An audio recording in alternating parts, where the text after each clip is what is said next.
Hello friends, welcome back to my channel. So guys, इस video में मैं आपको जो है लैब दिखाने वाला हूँ। एज्योर फंक्शन ऐप कैसे यूज़ कर सकते हो आप अपने इन्वायरमेंट में, अपने प्रोडक्शन इन्वायरमेंट में, और एज एन एज्योर इंजीनियर या एज एन इंफ्रास्ट्रक्चर इंजीनियर आप किस तरह से यूज़ कर सकते हो। क्योंकि मैं सपोर्ट में हूँ, मैं इंफ्रास्ट्रक्चर में हूँ, मैं एज्योर इंफ्रास्ट्रक्चर मैनेज करता हूँ। तो मैं मेरे हिसाब से, क्योंकि मेरा पावर शेल के साथ ही ज़्यादातर पाला पड़ता है, बाकी जावा वावा के ये सब चीज़ों के साथ तो मुझे कभी यूज़ नहीं पड़ा, क्योंकि ये ज़्यादातर एप्लीकेशन टीम या डेवलपमेंट टीम जो है यूज़ करती है। ओके, तो मैं मेरे हिसाब से आपको बताता हूँ कि मैं कैसे यूज़ कर सकता हूँ। मैंने अपने इन्वायरमेंट में वैसे तो काफ़ी सारे फंक्शन ऐप्स यूज़ करे हुए हैं, और उसमें से मैंने कुछ यहाँ पर एग्जांपल्स दे रखे हैं। एक मैंने स्क्रिप्ट बना रखी है, और वो स्क्रिप्ट मैंने फंक्शन ऐप में शेड्यूल कर रखी है कि जो भी मेरे इन्वायरमेंट में स्टोरेज अकाउंट्स हैं जिनमें सिक्योर ट्रांसफर डिसेबल्ड है, उनका लिस्ट निकले। हर महीने मेरे पास ईमेल में वो लिस्ट आ जाता है। दूसरा, मैंने फंक्शन ऐप में क्या एक और फंक्शन बना रखा है जिसमें मैंने ये लिखा हुआ है कि मेरे जितने भी इन्वायरमेंट में वर्चुअल मशीन्स हैं, चाहे वो लाइनक्स हो, विंडोज हो, कुछ भी हो, उनका वर्चुअल मशीन का लिस्ट आए विद स्टेटस। स्टेटस जो है, आप अगर एज्यूर का जो कमांड है गेट हाइफन एजीवीएम, उसमें बाय डिफॉल्ट स्टेटस नहीं आता है, तो इसीलिए मैंने स्टेटस लिखा है, क्योंकि उसके लिए अलग से पैरामीटर डिफाइन करना होता है। तो मेरे पास हर महीने जो है ईमेल में आ जाता है सारे वीएम के लिस्ट, कि कितने वीएम हैं मेरे पास, पहले पिछले महीने में कितने थे और इस महीने में कितने हैं, और उनका स्टेटस क्या है। ओके, स्टॉप्ड है या फिर डीएलोकेटेड है या फिर रनिंग है, क्या स्टेटस है वो आता है। दूसरा, मैंने फंक्शन एक और बना रखा है जिसमें मेरे पास रिसोर्स ग्रुप वाइज कॉस्ट निकलता है एज्योर से। एक तो आपको पता है कि आप कॉस्ट मैनेजमेंट में जाके, एज्योर में कॉस्ट मैनेजमेंट में जाके कॉस्ट देख सकते हो रिसोर्स ग्रुप वाइज या सब्सक्रिप्शन वाइज या ओवरऑल मैनेजमेंट ग्रुप के हिसाब से। तो ये चीज़ जो है मैनुअली ना करूँ मैं, क्योंकि ये मुझे मैनेजमेंट को प्रेजेंट करनी पड़ती है महीने में एक बार की कॉस्ट इस बार कितना इंक्रीज हुआ या कितना डिक्रीज हुआ, हमने कितना ऑटोमेशन किया, कितना डिफरेंस आ रहा है कॉस्ट में। वो सब चीज़ों के लिए मैंने एक रिसोर्स ग्रुप वाइज जो है कॉस्ट निकालता हूँ। मैंने इसका भी एक पावरशेल स्क्रिप्ट बना रखा है, और वो मैंने एक फंक्शन ऐप में फंक्शन बना के इसको शेड्यूल किया हुआ है। ओके, एक और मैंने बना रखा है कि जितने भी मेरे इन्वायरमेंट में डायनेमिक पब्लिक आईपी है या फिर मतलब जिस पब्लिक आईपी का या प्राइवेट आईपी का एलोकेशन मेथड डायनेमिक है, उनका लिस्ट निकल के आए मेरे पास, ताकि मैं उसको रेमीडिएट कर सकूं, उसको स्टैटिक कर सकूं। बिकॉज प्रोडक्शन इन्वायरमेंट में अगर आप यूज करते हो, इनफैक्ट प्रोडक्शन नहीं, कोई भी इन्वायरमेंट हो, आपको मेक श्योर करना चाहिए कि जो आईपी है, पब्लिक हो या प्राइवेट हो, वो स्टैटिक ही होना चाहिए। तो ये कुछ सैंपल्स यहाँ पर है, बट इसमें से मैं आपको एक ही एग्जांपल दिखाने वाला हूँ। वो है कि मैं एज्योर का cost report resource group wise कैसे निकालता हूँ अपने सब्सक्रिप्शंस का, यानी कि मेरे टेनेंट में जितने भी सब्सक्रिप्शन है वो मैं कैसे निकालता हूँ। तो यहाँ पर मैं अपने लैब में दिखाऊंगा, मैं प्रोडक्शन का आपको नहीं दिखाऊंगा। हाँ, स्क्रिप्ट जो मैं यूज करता हूँ प्रोडक्शन में वो मैं जरूर दिखाऊंगा आपको। तो ये वो स्क्रिप्ट है, ये स्क्रिप्ट है। मैं स्क्रिप्ट पूरा एक्सप्लेन तो नहीं करूंगा, बट आपके रेफरेंस के लिए, आप हो सकता है आपके एनवायरनमेंट में आपके लिए यूजफुल हो, इसको मैं डिस्क्रिप्शन में पूरी स्क्रिप्ट डाल दूंगा। ये मैंने और मेरे फ्रेंड ने बनाई हुई है, कस्टम स्क्रिप्ट बना रखी है। ये आपको कहीं, आई डोंट थिंक कि आपको जो है कहीं पर गूगल वूगल में मिलेगी, बट ये हमने अपने हिसाब से बनाया हुआ है। ओके, बस इस स्क्रिप्ट में आपको क्या चीज़ ध्यान रखनी है कि ऑब्वियसली जब आप एज्योर को कनेक्ट करोगे, तो मैंने पहले भी बता रखा है कि आपको कनेक्ट हाइफन एजी अकाउंट ये यूज करना होता है, और इसके लिए आपको सबसे पहले पावरशेल, एज्योर का पावरशेल मॉड्यूल डालना पड़ेगा, इंस्टॉल करना पड़ेगा। अब ये पोर्टल को कनेक्ट करने के लिए पावरशेल से ऑब्वियसली आपको कुछ ऑथेंटिकेशन आईडीज आपको प्रोवाइड करनी पड़ेगी। तो यहाँ पर मैं टेनेंट आईडी दे रहा हूँ, वेरिएबल में डाला हुआ है, फिर मैं एप्लीकेशन आईडी दे रहा हूँ, और इस एप्लीकेशन आईडी के एप्लीकेशन सीक्रेट दे रहा हूँ। तो ये तो मेरा डेमो एप्लीकेशन आईडी है, एप्लीकेशन डेमो एप्लीकेशन सीक्रेट है। इसकी जगह आप जो है अपना एज्योर पोर्टल का लॉगिन का आईडी और लॉगिन का पासवर्ड भी डिफाइन कर सकते हो, बट उसमें ड्रॉबैक एक ही है कि अगर आपके इन्वायरमेंट में एज्योर पॉलिसी लगा है, और जहाँ पर आपको जो है हर 3 महीने में पासवर्ड चेंज करना पड़ता हो, तो आपको अपने फंक्शन ऐप में जाके वो पासवर्ड यहाँ पर चेंज करना पड़ेगा। बट यहाँ पर मैं एप्लीकेशन आईडी यूज कर रहा हूँ।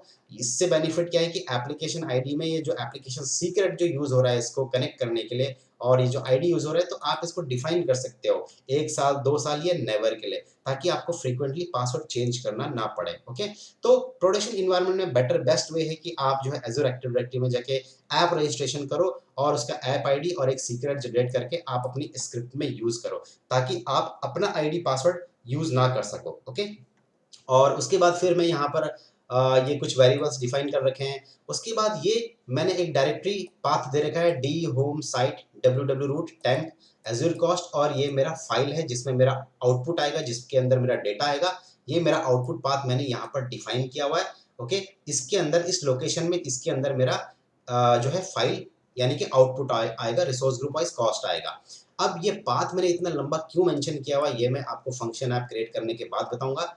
और उसके बाद फिर यहाँ पर सब्सक्रिप्शंस मैं सेलेक्ट कर रहा हूँ, उसको फॉर ईच लूप पे चला के फिर मैं यहाँ पर जो है वो कॉस्ट वॉस्ट का वो वेरिएबल्स डाल के, और यहाँ पर मैं इसको कस्टम नेम दे रहा हूँ। आप देखोगे इस स्क्रिप्ट में ऊपर जाके, यहाँ पर सब्सक्रिप्शन लिस्ट में आप देखोगे यहाँ पर, तो ये मैंने कस्टम हेडर लोकेशन, मतलब जो मेरी CSV फाइल आएगी उसमें मैं कस्टम कॉलम नेम डिफाइन कर रहा हूँ, इसलिए मैंने यहाँ पर ये जो है यहाँ पर मेंशन कर रखा है। और इसके अगेंस्ट जो है मैंने नीचे जाके इनको वेरिएबल्स में डिफाइन कर रखा है, यानी कि जो भी डेटा इस वेरिएबल, इन वेरिएबल्स के अंदर आएगा वो वेरिएबल्स उसके बाद ऑटोमेटिकली इन पर्टिकुलर कॉलम के अगेंस्ट जो है स्टोर कर देगा।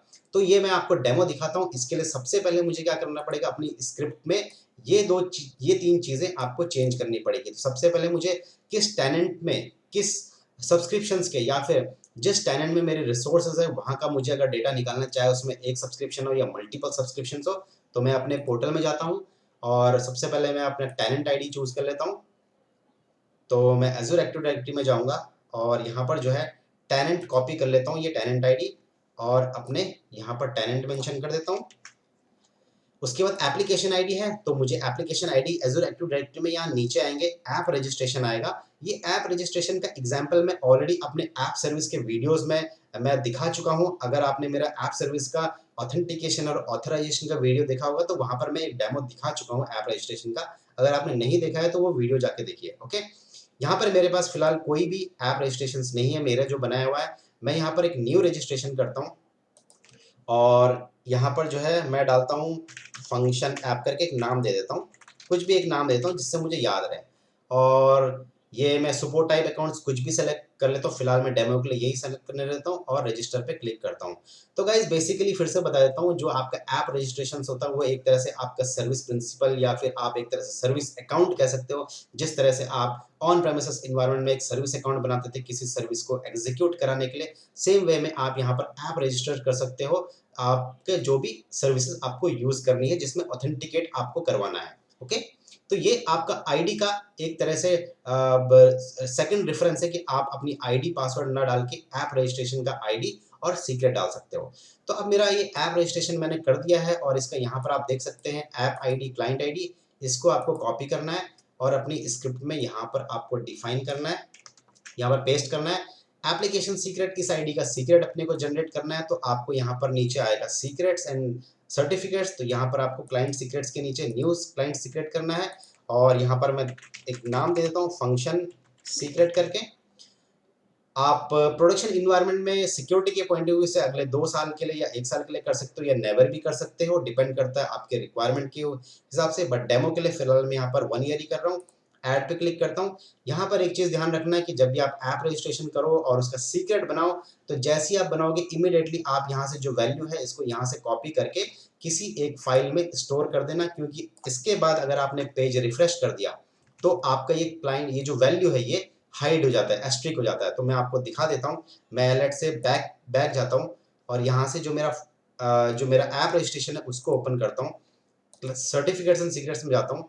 तो ये अभी भी दिख रहा है, मैं एक रिफ्रेश मार के देखता हूँ इसको। तो मैं ऐसे रिफ्रेश मारा तो ये देखो ये वैल्यू मतलब स्टार स्टार स्टार हो गया, मतलब आपको दोबारा सेकंड चांस नहीं मिलेगा ये कॉपी करने के लिए। तो इसीलिए मेक श्योर करना कि वन टाइम जब भी आप बनाओ तो इसका किसी एक फाइल में सेव कर दो आपके रेफरेंस के लिए। अगर मान लो इनकेस अगर आप भूल गए हो या आपने कॉपी नहीं किया तो आप इसको डिलीट करके दोबारा से सीक्रेट जनरेट कर सकते हो। ओके, बट प्रोडक्शन इन्वायरमेंट में बहुत जरूरी है ये सीक्रेट वन टाइम आपका सेव करना, क्योंकि आपने ये क्रिएट कर दिया और आपकी एप्लीकेशन टीम को दे दिया या डेवलपमेंट टीम को दे दिया ये सीक्रेट की अगर उनको ये यूज करना हो ऐप आईडी और सीक्रेट, तो फ्यूचर में अगर उनको जरूरत पड़े तो हो सकता है आपके पास ना हो और आपको उस सिनेरियो में डिलीट करके नया बनाना पड़े। तो अगेन प्रॉब्लम वही है कि एप्लीकेशन में उनको दोबारा से सीक्रेट डालना पड़ेगा। ओके, तो ये ऑथेंटिकेशन के लिए, ऑथराइजेशन और ऑथेंटिकेशन के लिए मैंने तीनों चीज डिफाइन कर दी है। बाकी मुझे कुछ भी चेंज करने की जरूरत नहीं है। और ये आउटपुट पाथ मैं आपको बताऊंगा कि ये मैंने इतना लंबा पाथ क्यों रखा है। सब कुछ मेरा परफेक्ट है। इसमें आप एक चीज और एडिशन कर सकते हो कि इसके नीचे अगर आप चाहते हो कि आउटपुट, ये जो फाइल है ऊपर जो स्टोर हो रही है CSV फॉर्मेट में, वो आपको ईमेल में आए तो आप यहाँ पर ईमेल का स्क्रिप्ट भी यहाँ पर डाल सकते हो, वो आपका डायरेक्टली ईमेल में आएगा। ओके, बट फिलहाल मैं क्या कर रहा हूँ, सिर्फ मैं एज्यूर से रिसोर्स ग्रुप वाइज कॉस्ट निकाल रहा हूँ और कॉस्ट निकाल के मैं इस लोकेशन में यहाँ पर डाल रहा हूँ और इस फाइल के अंदर। ओके, अब मेरी स्क्रिप्ट रेडी है। अब मैं क्या, मेरा काम क्या है, सेकेंड स्टेप, ये मेरा स्क्रिप्ट रेडी है। सेकेंड स्टेप क्या है, ऑब्वियसली जो आपने ये ऐप आईडी जो बनाई है, ये जो आपने ऐप रजिस्टर किया, आपको जो है इसको आपके सब्सक्रिप्शंस पे भी एक्सेस देना पड़ेगा, ताकि जो है जब ये ऑथेंटिकेट करेगा तो ये अगर आप इसको परमिशंस नहीं दोगे अपने सब्सक्रिप्शंस में या फिर टेनेंट लेवल पे परमिशन नहीं दोगे तो ऑब्वियसली आपका क्या करेगा, फाइल तो जनरेट कर देगा लेकिन डेटा निकाल के नहीं देगा। ओके, तो मुझे जो है इसको परमिशंस देना होगा। मैं इसको सब्सक्रिप्शंस में जाता हूं अपने और मैं सब्सक्रिप्शन लेवल पे इसको परमिशंस देता हूं। तो मेरे पास जो है यहाँ पर तीन सब्सक्रिप्शंस दिखा रहा है, तो मैं यहाँ पर जो है इसको ऐड करता हूँ, रोल असाइनमेंट करता हूँ और मैं इसको आप इसको ओनर देता हूँ मैं इसको, और यहाँ पर जो है मेरा जो ऐप रजिस्ट्रेशन है उसको सर्च करता हूँ, फंक्शन ऐप करके आ गया, उसको सेव पे क्लिक करता हूँ। अगेन इसके बाद मैं दूसरा जो है मेरा सब्सक्रिप्शन इस पे भी देता हूँ। आप इसको जो है मैनेजमेंट ग्रुप, अगर आपने ये तीनों सब्सक्रिप्शंस मैनेजमेंट ग्रुप में कॉन्फ़िगर कर रखे हैं तो आप मैनेजमेंट ग्रुप लेवल पे भी दे सकते हो, बट मेरे पास फिलहाल कोई मैनेजमेंट ग्रुप नहीं है, मेरे पास इंडिविजुअल सब्सक्रिप्शंस है इस टेनेंट के अंदर, तो इसीलिए मैं यहाँ पर एक एक करके इसको ऐड कर रहा हूँ। ओनर दे देता हूँ यहाँ पर भी, और यहाँ पर अपना जो हमने ऐप रजिस्ट्रेशन किया था उसको सेलेक्ट करता हूँ और सेव कर देता हूँ। और सिमिलरली मैं दूसरे पे भी जाता हूँ, इस पे भी ऐड करता हूँ, ओनर दे देता हूँ, फंक्शन ऐप पे जो मैंने ऐप रजिस्ट्रेशन किया था वो चूज करता हूँ, उसको मैं परमिशंस दे रहा हूँ अपनी सब्सक्रिप्शंस पे, जिससे कि बाकी की जितनी भी रिसोर्सेज हैं उन सब पे उसको परमिशंस मिल जाए। अब मैंने क्या किया, मैंने जो ऐप रजिस्ट्रेशन किया था उसको अपनी तीनों सब्सक्रिप्शन से परमिशन दे दिया है। अब मेरा ये जो कोड है, ये जो स्क्रिप्ट है, ये पूरा रेडी हो चुका है। ओके, अब इसके लिए अपने को क्या करना पड़ेगा, अब सबसे पहले फंक्शन ऐप यहाँ पर आप सर्च करो। गाइज ये वीडियो थोड़ा लंबा हो सकता है, बट ये समझना बहुत ज़रूरी है कैसे यूज़ करना है, और मैं आपको कैसे ये यूज़ करना दिखा रहा हूँ, आप प्लीज़ जो है इसको पूरा देखिए। ओके, तो क्रिएट पे क्लिक करेंगे और क्रिएट पे क्लिक करने के बाद यहाँ पर जो है मेरे पास कोई रिसोर्स ग्रुप नहीं है मेरा, तो मैं एक रिसोर्स ग्रुप बनाता हूँ संदीप-रावत करके।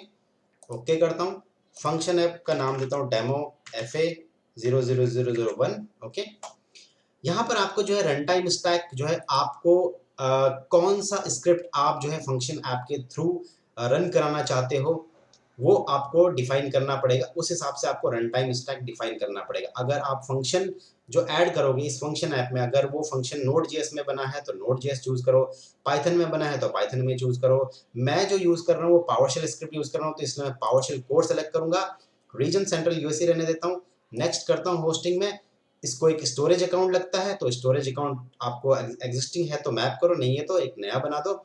ऑपरेटिंग सिस्टम देखो इसने ऑटोमेटिकली चूज कर दिया विंडोज, क्योंकि मैंने यहाँ पर जो है प्रीवियस उसमें रन टाइम स्टैक में पावरशेल कोड सेलेक्ट किया था। अगर मैं पाइथन चूज करता हूँ तो ये मुझे लाइनक्स देगा। ओके, तो इसीलिए ये फंक्शन ऐप जब आप बनाओगे तो मेक श्योर करो कि आपका रिक्वायरमेंट क्या है, किस लिए फंक्शन बना रहे हो, और वो जो फंक्शन आप इस फंक्शन ऐप के अंदर बनाओगे वो फंक्शन कौन सी लैंग्वेज में होगा। ओके, तो मेरा पावरशेल स्क्रिप्ट है तो मैं पावरशेल कोर यूज कर रहा हूँ, नेक्स्ट करता हूँ। और प्लान टाइप में मैं ऑलरेडी एक्सप्लेन कर चुका हूँ, consumption premium app service plan, तो मैं इसको फिलहाल कंजम्पशन पे ही रखता हूँ फॉर कॉस्ट सेविंग। नेक्स्ट करता हूँ, मॉनिटरिंग में यहाँ पर इनेबल कर देता हूँ, इसका भी मैं यूज बताऊंगा।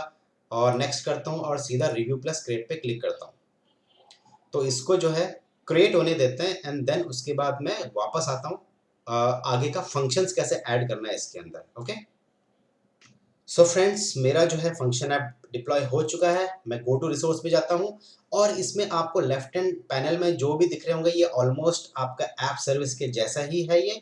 ओके, बस फर्क इतना है कि इसमें आप अपने फंक्शंस डिफरेंट लैंग्वेज में यूज कर सकते हो। ओके, तो अब यहाँ पर जो है फंक्शन ऐप मैंने बना दिया, और अब मैं आपको दिखाता हूँ ये जो है क्योंकि विंडोज में बना है, तो ये अगर मैं स्क्रिप्ट के हिसाब से जाऊँ तो ये जो पाथ है ऑब्वियसली विंडोज का आपका ऐप सर्विस में भी यही पाथ आता है। मैं आपको फंक्शन ऐप में यहाँ पर दिखा देता हूँ, नीचे आओगे और नीचे आके यहाँ पर आपका कंसोल आता है डिप्लॉयमेंट टूल्स में। कंसोल में जाओगे तो ये डायरेक्टरी आपका डी डायरेक्टरी ही दिखाएगा, क्योंकि ये फंक्शन है विंडोज ऑपरेटिंग सिस्टम में होस्ट है बैकएंड में। ओके, तो अब इस स्क्रिप्ट के हिसाब से ये यहाँ तक तो डायरेक्टरी है मेरे पास फंक्शन ऐप में, लेकिन इसके आगे की डायरेक्टरी जो है मुझे बनानी पड़ेगी इस फंक्शन ऐप के अंदर। तो वो कैसे बनानी है, जिस तरह से आप ऐप सर्विस को कनेक्ट करते हो FTPS क्लाइंट के थ्रू, वैसे ही आपको इसको भी कनेक्ट करना है। आपको डिप्लॉयमेंट में डिप्लॉयमेंट सेंटर पे जाना है। डिप्लॉयमेंट सेंटर में जाने के बाद यहाँ पर आपको FTPS क्रेडेंशियल्स आएंगे, और इसको FTPS के कनेक्ट करने के लिए ऑब्वियसली आपको एक FTP क्लाइंट सिस्टम इंस्टॉल होना चाहिए आपकी मशीन में, जैसे कि मेरे पास है एक फाइलज़िला करके। मैं फाइलज़िला ओपन करता हूँ और इसको जो है इसका FTPS एंड पॉइंट कॉपी करता हूँ, फाइलज़िला में होस्ट में डालता हूँ, यूज़र नेम में मैं यूज़र नेम कॉपी करता हूँ, पेस्ट करता हूँ, पासवर्ड के लिए मैं पासवर्ड को कॉपी करता हूँ और इसको पेस्ट करता हूँ और क्विक कनेक्ट पे क्लिक करता हूँ। तो इसको कनेक्ट होने देते हैं। ओके, तो ये मेरा कनेक्ट हो चुका है। देखो directly listening site root successful. Okay, ये मेरा कनेक्ट हो चुका है।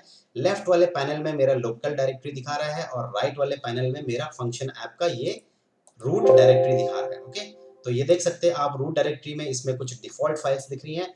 अब इसके अंदर मुझे अपनी इसके हिसाब से मैं पाथ बना रहा हूँ। ये मैंने एक्चुअली अपने प्रोडक्शन इन्वायरमेंट की स्क्रिप्ट उठाई है। आप चाहिए तो आप अपने हिसाब से रूट डायरेक्टरी के बाद कोई भी एक फोल्डर डिफाइन कर सकते हो।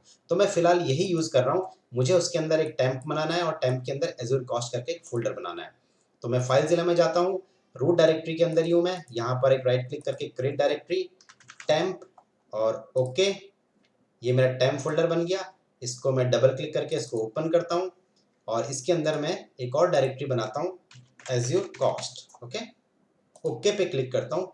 अब ये जो है एज़्योर कॉस्ट, इसको मैं ओपन करता हूँ तो अभी आप देखोगे इसके अंदर कुछ भी नहीं है, ब्लैंक है ये। तो जब मेरा ये स्क्रिप्ट, जब मैं इसको फंक्शन ऐप में डालूंगा तो ये आउटपुट पाथ मतलब इस डायरेक्टरी के अंदर Azure cost hyphen resource group hyphen wise dot CSV करके एक फाइल इसके अंदर स्टोर कर देगा। ओके, तो अब चलते हैं अपनी स्क्रिप्ट को सबसे पहले कॉपी कर लेते हैं। कॉपी कर लिया। कॉपी करने के बाद मैं यहाँ पर लेफ्ट हैंड साइड में फंक्शंस पे जाता हूँ और इसको जो है यहाँ पर मुझे ऐड करना पड़ेगा। तो ऐड का बटन आ गया, मुझे ऐड पे क्लिक करूंगा। यहाँ पर जो है मुझे कुछ टेम्पलेट्स दिखाएंगे, यानी कि मैं एज़्योर फंक्शन ऐप में इतने सारे टाइप के फंक्शंस बना सकता हूँ। जैसे कि मैंने आपको बोला, जो इन्वोक मेथड होता है, इसमें एक HTTP ट्रिगर होता है, एक टाइमर ट्रिगर होता है, फिर क्यू स्टोरेज ट्रिगर है, आपका सर्विस बस ट्रिगर है, सर्विस टॉपिक ट्रिगर्स है, इवेंट हब ट्रिगर, इतने सारे आप अपने एप्लीकेशन के यूज़ के हिसाब से यूज़ कर सकते हो, राइट। बट क्योंकि मैं एक इंफ्रास्ट्रक्चर का बंदा हूँ, मैं ऑब्वियसली जो है अपने इंफ्रास्ट्रक्चर को ही देखूंगा और उसके हिसाब से ही मैं फंक्शन ऐप यूज़ करूंगा। तो मैं बेसिकली यहाँ पर, हम लोग या तो HTTP ट्रिगर यूज़ करते हैं या तो फिर टाइमर ट्रिगर। तो मैं यहाँ पर टाइमर ट्रिगर यूज़ करता हूँ और उसको सेलेक्ट करके ओके करता हूँ। यहाँ पर जो है नीचे आके मैं एक फंक्शन का नाम दे देता हूँ। मैं लिख देता हूँ एज़्योर कॉस्ट, क्योंकि मैं एज़्योर कॉस्ट के लिए जो है ये फंक्शन बना रहा हूँ। शेड्यूल, यहाँ पर जो है आपको क्रोन एक्सप्रेशंस डालने होते हैं। तो आप जो है गूगल में जाके सर्च कर सकते हो Azure function cron expressions. Okay, तो ये मैं ज़्यादा एक्सप्लेन नहीं करूंगा। ये बेसिकली क्या है कि आपका शेड्यूल टाइम है ये, राइट। जैसे आप विंडोज़ में टास्क शेड्यूलर में टाइम डिफाइन करते हो, तो यहाँ पर इन लोगों ने बोला कि क्रोन एक्सप्रेशंस वे में, एक्सप्रेशन फॉर्मेट में आपको जो है यहाँ पर डिफाइन करना होगा टाइम। तो आप नीचे आओगे इस डॉक्यूमेंटेशन में, तो यहाँ पर आपको दिखेगा, ये देखो ये एग्जाम्पल्स दे रखे हैं कि once every hour of the day at minutes 5 of each hour. Okay, फिर यहाँ पर आएगा at every minute in a hour, or beginning at or. तो आप अपने हिसाब से ये क्रोन एक्सप्रेशंस यूज कर सकते हो। यहाँ पर भी आपको कुछ एग्जांपल्स दे रखे हैं। यहाँ पर दिया है वंस एवरी 5 मिनट्स। तो मैं फिलहाल यही वाला यूज करता हूँ कि हर 5 मिनट में मुझे मेरा ये फंक्शन चलना चाहिए। तो वैसे भी बाय डिफॉल्ट वही सेट था, तो मैंने वो सेट कर दिया, ऐड पे क्लिक कर दिया। तो अभी आप देख रहे होंगे यहाँ पर www रूट के अंदर सिर्फ टेम्प फोल्डर और टेम्प के अंदर एज़्योर कॉस्ट करके फोल्डर दिख रहा है। इसके अलावा रूट के अंदर कोई भी फोल्डर नहीं दिख रहा है, राइट। तो जैसे ही मैं यहाँ पर जो है मैंने ये क्या बोलते हैं इसको, फंक्शन बनाया एज़्योर कॉस्ट करके, तो सेम यही एक फोल्डर बन जाएगा मेरे रूट के अंदर। तो मैं इसको एक बार रिफ्रेश करने का ट्राई करता हूँ। तो इसको एक बार रिफ्रेश करता हूँ, तो ये देखो जैसे मैंने रिफ्रेश किया तो www रूट के अंदर एक एज़्योर कॉस्ट कर गया आ गया, राइट। तो एज्योर कॉस्ट को जब मैं ओपन करता हूँ तो इसके अंदर देखो मेरे बाय डिफॉल्ट 3 फाइल्स आ गई हैं। अब जो मेरी पावरशेल स्क्रिप्ट चलेगी वो run.ps1 के हिसाब से चलेगी। अब ऑब्वियसली जो मेरी स्क्रिप्ट है वो मुझे फंक्शन में कहीं तो ऐड करनी पड़ेगी, तो मुझे कहाँ ऐड करनी है, run.ps1 के अंदर इसको मॉडिफाई करके इसके अंदर अपना कोड डालना है। तो वो कोड डालने के लिए आप क्या करो, आपके फंक्शन में जाओ, कोड प्लस टेस्ट में जाओ, और कोड प्लस टेस्ट में बाय डिफॉल्ट आपको run.ps1 का एक कंसोल खोल के देगा जहां पर आप अपनी स्क्रिप्ट को पेस्ट कर सकते हो। तो आप ये ऊपर देख सकते हैं run.ps1 ही आ गया है। और बाय डिफॉल्ट फंक्शन जब भी आप कोई नया बनाते हो तो कुछ डिफॉल्ट स्क्रिप्ट्स आते हैं, इसमें कुछ पैरामीटर्स आते हैं जो आपके फंक्शन को एग्जीक्यूट करने के लिए या ट्रिगर करने के लिए हेल्पफुल होते हैं। तो आप मेक श्योर करना कि आप जो है जब भी अपना कस्टम स्क्रिप्ट डालो तो इसको रिमूव मत करना, बल्कि उसके नीचे एंटर मार के अपनी स्क्रिप्ट पेस्ट करना, जैसे कि मैं यहाँ पर करने वाला हूँ। तो मैं इसको कॉपी करता हूँ सेलेक्ट ऑल करके और यहाँ पर पेस्ट कर देता हूँ, और ये मेरा एक फंक्शन पूरा रेडी हो चुका है। और अब मैं इसको सेव करता हूँ। तो जैसे ही मैं run.ps1 के अंदर जो मैंने कोड डाला है इसको मैं सेव करूंगा तो ऑटोमेटिकली ये जो है इस run.ps1 के अंदर ये डेटा सेव हो जाएगी, क्योंकि ये run.ps1 और ये सेम ही है। अब यहाँ पर run.ps1 इसलिए आ रहा है क्योंकि मैंने रन टाइम प्लेटफॉर्म जो है वो पावरशेल कोर सेलेक्ट किया है। अगर आप कोई और प्लेटफॉर्म यूज करोगे पाइथन का, जावा का, तो आपको हो सकता है अलग से कोई स्क्रिप्ट यहाँ पर दिखाई दे। ओके, तो गाइज ये मेरा अभी हो चुका है। और अब मुझे 5 मिनट, क्योंकि टाइमर ट्रिगर में हमने जो है 5 मिनट का टाइम रखा है, तो 5 मिनट के बाद मैं ये चेक करता हूँ कि मेरे इस एज्योर कॉस्ट के अंदर, आई मीन सॉरी टेम्प के अंदर जो आउटपुट पाथ था हमारा एज्योर कॉस्ट के अंदर, इसके अंदर अभी ब्लैंक है, इसके अंदर कोई फाइल आती है कि नहीं आती है। तो इसके लिए जो है मैं वीडियो को पॉज करता हूँ 5 मिनट तक के लिए, उसके बाद चेक करते हैं कि मेरा जो है ये फंक्शन चल रहा है कि नहीं चल रहा है, और यहाँ पर मेरी फाइल आई है कि नहीं आई है। ओके, सो फ्रेंड्स 5 मिनट रुकने के बाद मैंने जैसे ही यहाँ पर ये रिफ्रेश किया तो आप देख सकते हैं पहले मुझे ये फाइल नहीं दिख रही थी, अब मुझे जो ये फाइल दिख रही है। अब अगर मुझे चेक करना है कि इस फाइल के अंदर मेरा डेटा आया है कि नहीं आया है, तो ऑब्वियसली मुझे यहाँ से, मैं FTP क्लाइंट से कनेक्टेड हूँ, यहाँ से मुझे अपने लोकल सिस्टम में जो है इसको ट्रांसफ़र करना पड़ेगा। और इससे बेटर वे मैंने आपको बताया कि आप ईमेल का भी जो है स्क्रिप्ट डिफाइन कर सकते हो ताकि वो डायरेक्टली आपको ईमेल में आए। मेरे प्रोडक्शन इन्वायरमेंट में जो है डायरेक्टली ईमेल में आता है वो, बट यहाँ पर मैंने इसलिए नहीं दिखाया क्योंकि जो है मैं अपने ऑर्गेनाइजेशन का ईमेल आईडी एक्सपोज नहीं करना चाहता था। ओके, तो मैं इसको जो है दिखाने के लिए आपको लोकली मेरे डाउनलोड्स फोल्डर के अंदर इसको ट्रांसफ़र करता हूँ। पहले एक बार देख लेता हूँ कि कुछ है कि नहीं है डाउनलोड्स। ओके, ऑलरेडी था, इसको डिलीट मारता हूँ और यहाँ से मैं इसको ऐसे ट्रांसफ़र करता हूँ, ड्रैग एंड ड्रॉप करता हूँ मैं अपने लोकल डायरेक्टरी में डाउनलोड्स के अंदर। तो ये मेरा ट्रांसफ़र हो चुका है। मैं यहाँ से इसको रिफ्रेश मारता हूँ तो ये देखो एज्योर कॉस्ट रिसोर्स ग्रुवाइज, इसको ओपन करता हूँ तो ये देखो, ये आप देख सकते हो कि मेरा जो है मेरे इस टेनेंट में, जो टेनेंट मैंने कनेक्ट किया था उस टेनेंट में जितने भी सब्सक्रिप्शंस हैं, इस टेनेंट में जितने भी सब्सक्रिप्शंस हैं, उन सब्सक्रिप्शंस के अंदर जितने भी रिसोर्स ग्रुप्स बने हुए हैं और कौन से महीने का डेटा निकला है, मार्च मंथ का। ओके, कौन सा सब्सक्रिप्शन है, ये देख सकते हैं आप, 3 अलग-अलग सब्सक्रिप्शन का डेटा निकाल रहा है, कॉस्ट क्या है और उसका रीजन क्या है। तो ये डेटा मुझे फंक्शन ऐप के थ्रू मिल गया मुझे, राइट। तो जैसे कि मैंने आपको एग्जांपल बताया कि मैं अपने एनवायरनमेंट में इसी तरह के बहुत सारे फंक्शंस यूज़ कर रहा हूँ, क्योंकि मैं ज़्यादातर पावरशेल ही यूज़ करता हूँ।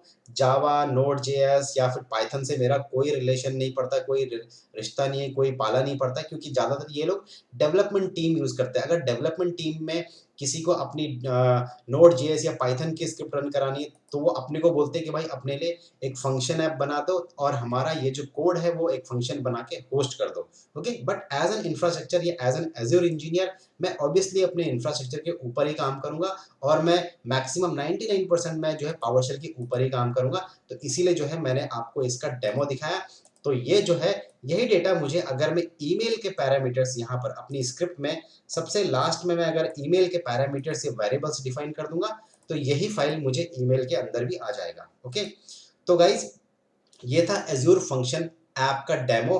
दूसरा एक और पॉइंट इसमें मैं आपको बताना चाहता हूँ कि सेम ये भी जो है आपका बैकएंड में ऐप सर्विस प्लान ही यूज करता है। हालांकि इसके प्लान्स जो मैंने आपको बताया, consumption, premium, app service plan, ये यूज करता है, बट क्योंकि कैसा है कि इसका एक सेपरेटली फंक्शन है। आप अगर आप कंजम्पशन प्लान यूज़ करते हो तो ऑब्वियसली आपको एक सेपरेट ऐप सर्विस प्लान लगेगा जिसमें आप मल्टीपल फंक्शंस होस्ट कर सकते हो। और क्योंकि ये कंजम्पशन बेस है तो ऑब्वियसली ये अपने आप ही ऑटो स्केल और ऑटो स्केल आउट और स्केल इन करेगा एज पर द लोड कि आपने कितने फंक्शंस बना रखे हैं।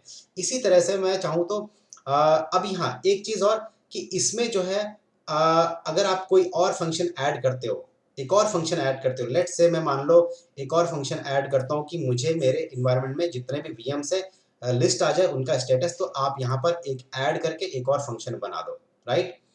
तो गाइज ये था, बाकी सारे के सारे फीचर्स सेम वैसे ही है जैसे कि आपका जो है function I mean app service में है।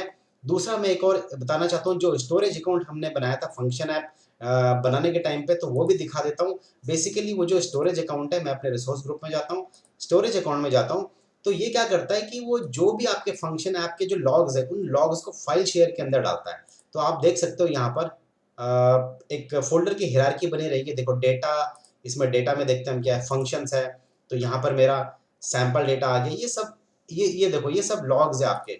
आपको अगर एनालाइज़ करना है तो इसके लिए आपको जो है ये लॉग्स आपको यहाँ पर दिखा रहा है ये, ओके। तो ये स्टोरेज अकाउंट जस्ट कुछ नहीं, सिर्फ लॉग्स को स्टोर करने के लिए ये फाइल शेयर में डालता है, ओके। बाकी इसमें और कुछ इतना है नहीं बताने के लिए। और कनेक्शन का मेथड मैंने आपको बता दिया कि कैसे कनेक्ट करना है, क्या करना है। तो ये सब ये यूज़ था आपका फंक्शन। तो फंक्शन का मतलब ये होता है, फंक्शन आपका कि एक एक आपकी एप्लीकेशन है, उसका कोई स्मॉल कोड अगर आपको रन करना है, जैसे कि मैंने आपको ई कॉमर्स एप्लीकेशन का डेमो दिखाया था, मतलब एग्जांपल दिया था कि आपके पास बहुत सारे मॉड्यूल्स हैं। अगर आप सारे मॉड्यूल्स नहीं बनाना चाहते हो, कोई एक मॉड्यूल अगर आपको सेपरेटली रन कराना है, तो आप एज़्योर फंक्शन ऐप बनाओ, उसके अंदर एक फंक्शन डाल दो और वो जो मॉड्यूल है, चाहे वो नोड.जेएस में बना हो, पावरशेल में बना हो, वो आप कर सकते हो। उसमें फंक्शन ऐप में डिफाइन करके आप एग्जीक्यूट करा सकते हो। तो गाइज़ आप इसका और भी ज़्यादा आप एक्सप्लोर कर सकते हो खुद से भी। मैंने आपको जस्ट एक आइडिया दे दिया है कि फंक्शन ऐप कैसे यूज़ होता है, ओके। तो गाइज़ ये वीडियो अगर अच्छा लगा होगा तो वीडियो को लाइक करना, शेयर करना और चैनल को सब्सक्राइब करना। तो इस वीडियो में इतना ही, मिलते हैं अब अगले वीडियो में एक नए टॉपिक के साथ। So guys thanks for watching this video.